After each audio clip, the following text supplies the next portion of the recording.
Break પહેલા વાત ભવનાથના મેળાની કરી। જૂનાગઢમાં શિવરાત્રીના મેળામાં સુરક્ષાને લઈને પણ કડક બંદોબસ્ત ગોઠવી દેવાયો છે। જિલ્લા પોલીસ વડાએ કહ્યું કે લોકો મોટી સંખ્યામાં આવતા હોવાથી ભીડને કંટ્રોલ કરવી મુખ્ય પડકાર હોય છે, જેના માટે રાઉન્ડ ધી ક્લોક પોલીસ બંદોબસ્ત ગોઠવી દેવાયો છે। રાજ્યમાં કોઈ પણ કાર્યક્રમ હોય, સાંસ્કૃતિક હોય, ધાર્મિક કે કોઈ પણ કાર્યક્રમ હોય, જ્યારે ભીડ ભેગી થતી હોય છે ત્યારે સૌથી મોટી જવાબદારી હોય છે સુરક્ષાની, અને સુરક્ષા પૂરી પાડતો હોય છે આપણી ગુજરાત પોલીસ। ત્યારે જૂનાગઢમાં અત્યારે મહાશિવરાત્રીનો ભવ્ય મેળો ચાલી રહ્યો છે, ત્યારે સૌથી મહત્વની બાબત સુરક્ષાની બની રહેતી હોય છે। જૂનાગઢના જિલ્લા વડા આપણી સાથે છે, એસપી હર્ષદ મહેતા સાહેબ, એમની સાથે આપણે વાતચીત કરીએ।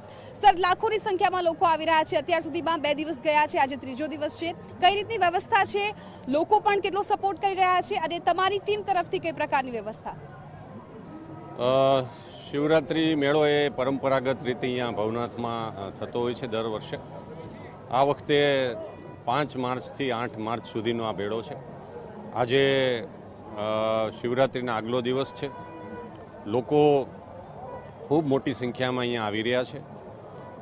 સ્વાભાવિક છે કે ભવનાથની જે ભૌગોલિક પરિસ્થિતિ છે એ જૂનાગઢ શહેરમાંથી એક જ એમને આવવા જવાનો રસ્તો છે, એટલે આમને ક્રાઉડ મેનેજમેન્ટ માટેનો આ બંદોબસ્ત છે। અમારી ટીમ આશરે પોલીસ, હોમગાર્ડ, જીઆરડી, એસઆરપી સહિત 3000 જેટલા અમારા પોલીસ જવાનો છે। રાઉન્ડ ધી ક્લોક પોલીસ અહીંયા બંદોબસ્ત કરી રહી છે। ખાસ કરીને બસ સ્ટેન્ડ અને રેલવે સ્ટેશનથી સિટીના જે પબ્લિક ટ્રાન્સપોર્ટેશનના જે જગ્યાઓ છે ત્યાંથી શરૂ કરી અને અહીંયા ભવનાથમાં કુલ 31 જગ્યાએ પોલીસની રાવટીઓ, જેને પોલીસ હેલ્પ કરી શકે એને એ પ્રકારે પોલીસની વિઝિબિલિટી પણ રહે એ પ્રકારેની વ્યવસ્થા કરેલી છે।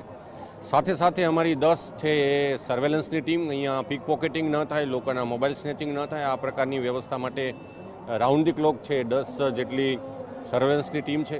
મહિલાઓને, બાળકો અને વૃદ્ધો સાથે કોઈ બનાવ બનતા અટકાવવા અને સાથે સાથે એમને મદદ મળી રહે આવા સિનિયર સિટીઝનને, મહિલાઓને, એ માટે 10 ટીમ પણ અહીંયા તૈનાત કરેલી છે। એ પણ રાઉન્ડ ધી ક્લોક આ વિસ્તારમાં સતત પેટ્રોલિંગ કરે છે। લોકોને ઓડિયો વિઝ્યુઅલ મારફતે પણ અવેર